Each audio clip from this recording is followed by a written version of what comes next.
Olá, tudo bem? Ed Pereira na área. Meu bate-papo é com você que é empreendedor, que vai começar um negócio, que precisa comunicar-se cada vez melhor. Isso é uma coisa muito importante. Eu espero que você possa realmente entender que cada pessoa tem o seu nível de comunicação, a sua forma de comunicar-se. Só que existem sim algumas receitas de bolo, partes que você precisa entender que funciona na realidade para um e para outro. Quer ver um exemplo básico? Vou dar um exemplo aqui, por exemplo. O Silvio Santos, ele é um apresentador, um dos maiores comunicadores do Brasil, porém ele faz uma linha mais divertida, ele tem aquelas piadas que nem todas emplacam na realidade, mas é um nome muito conhecido e fala e comunica com uma grande parte da população nacional. Por outro lado, nós poderíamos também comparar, por exemplo, um americano já falecido, Steve Jobs. Inclusive, eu estava agora há pouco ouvindo um pouco das histórias dele, relembrando um pouco do grande comunicador que ele também era. Aí talvez a sua primeira impressão seja pensar o seguinte: poxa, Ed, mas que comparação esdrúxula, comparar Silvio Santos com o Steve Jobs como comunicador. Até porque as histórias principais de Steve Jobs é de que ele era mais recluso, mais introvertido, mas aí está o detalhe para eu provar para você que comunicar-se bem nada tem a ver com ser, por exemplo, bobo da corte, um apresentador totalmente divertido, alguém para frente. Comunicar é passar a informação de uma forma que ela seja compreendida, entendida pelo receptor da mensagem.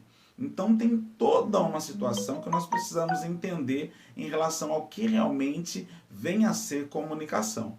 Então o que eu quero dizer com a história de Steve Jobs, e se você procurar, vão falar muito do estilo de comunicação do Steve Jobs, que é uma figura internacional, criador do iPad, do iPod e tantas outras grandes tecnologias. Há quem diga que ainda existam algumas tecnologias guardadas para que a empresa continue lançando algumas novidades aí que ele tenha deixado com aquela mente brilhante dele, enfim. Mas o que ele fazia na realidade de interessante? Ele se preparava muito antes, porque ele já não era de enfrentar público, mas ele sabia que era importante lançar o produto dele. Então ele se preparava, realmente ele escrevia linha a linha do que ele queria apresentar, pensava na ideia, pensava no começo, meio e fim daquilo que ele ia falar. Depois disso, ele colocava isso dentro de uma história, ele procurava montar uma história para contar e para apresentar o produto final quando ele queria. Lembra quando ele falou da forma emblemática que o mundo caberia na palma da sua mão, num celular ele tirou o iPhone do bolso, e o pessoal aplaudiu, numa outra ele tirou de dentro de um envelope de correspondência interna de empresa, ele tirou, ele puxou o iPad ali para mostrar a praticidade, mas ele preparou toda uma história para chegar naquele momento e fazer aquilo. Não foi um improviso como algumas pessoas talvez imaginem ter sido. Do outro lado, ele acabava por ser apaixonado por aquilo que ele fazia. E claro que isso faz uma diferença enorme quando você vai vender algum produto, apresentar alguma ideia. Se você não tem interesses naquilo e faz de uma forma obrigatória, claro que você vai precisar colocar um pouco mais de vontade em cima daquilo. Mas se já é algo natural para você, obviamente você vai fluir muito melhor e normalmente você vai falar de algum assunto que você realmente seja apaixonado, que você goste. No meu caso, comunicação, né? Comunicação assertiva e saber que cada pessoa tem a sua forma de comunicar-se, como esses dois grandes exemplos que eu dei para você aqui.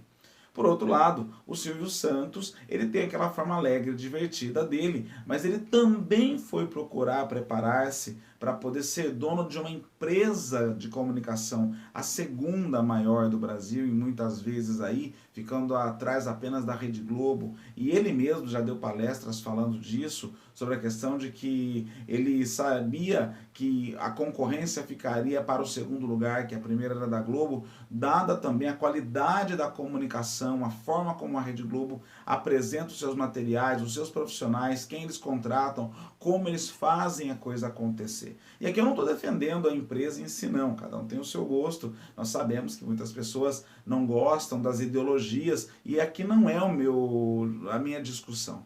A minha discussão é falar sobre boa comunicação. E para que você aprenda, você tem que ir atrás dos melhores, perceber as nuances, como eles fazem, por que eles fazem daquela forma, por que eles falam daquele jeito, por que eles se comportam daquela maneira. E aí sim tem ouro, aí sim tem muita coisa para você poder aprender. Combinado? Então fica com essas dicas aí. Procure falar com paixão, com conhecimento daquilo que você tem para comunicar. Procure fazer uma história envolvente, é o famoso storytelling. Nós vamos falar em algum momento em relação a isso, tá? E sempre se prepare realmente para poder fazer o melhor que você pode em relação ao assunto que você quer dizer, o que você precisa dizer, conversar, comunicar. Até a próxima dica. Tchau, tchau.